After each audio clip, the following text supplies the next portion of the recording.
Alright, for tutorial number 5, we are going to alter the color of the links.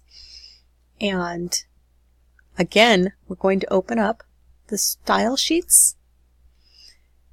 We have done all of this. If click down here below the next closing bracket, because links are a different sort of part of HTML. It's a different class, and what we're going to do is we're going to say our link is going to be, what color should it be? Let's go for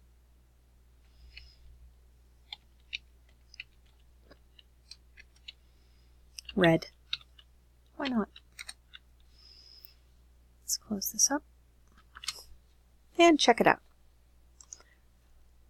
So you might wonder, why do we always publish to the file, save it, close it out, go to the folder and open it again and run it that way?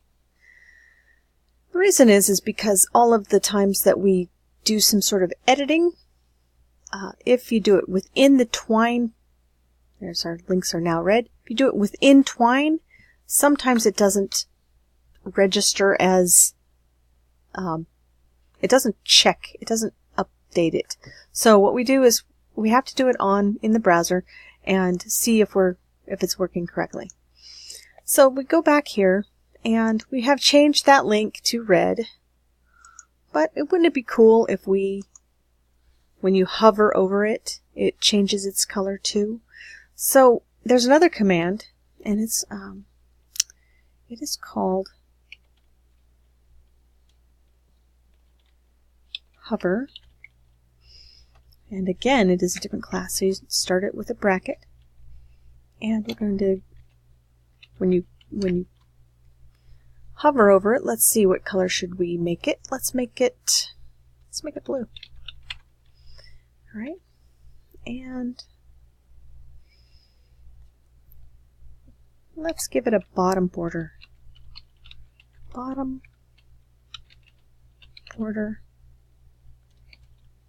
It's thick, 5 pixels, and it's going to be a solid, did I spell it right? Solid blue.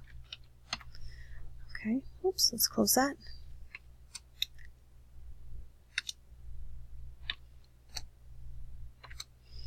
Alright, now let's check this out. Publish the file.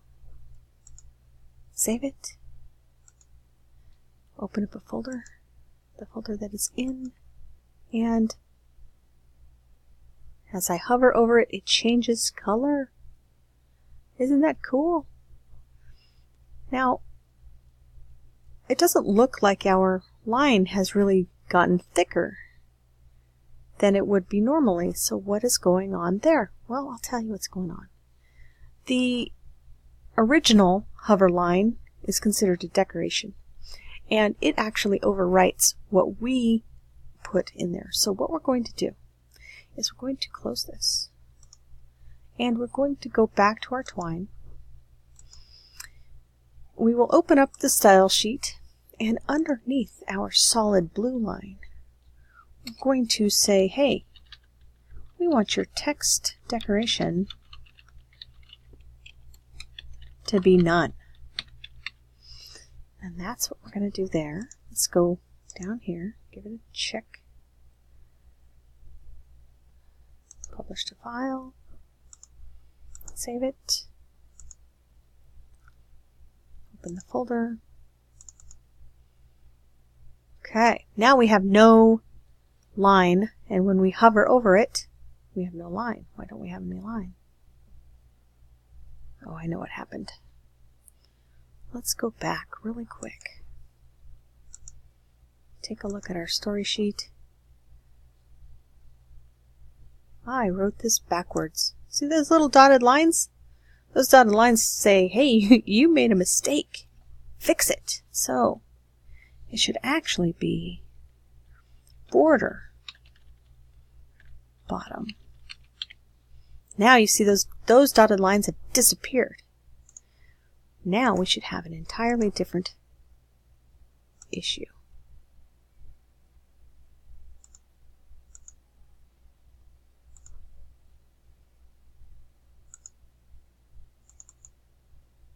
Okay.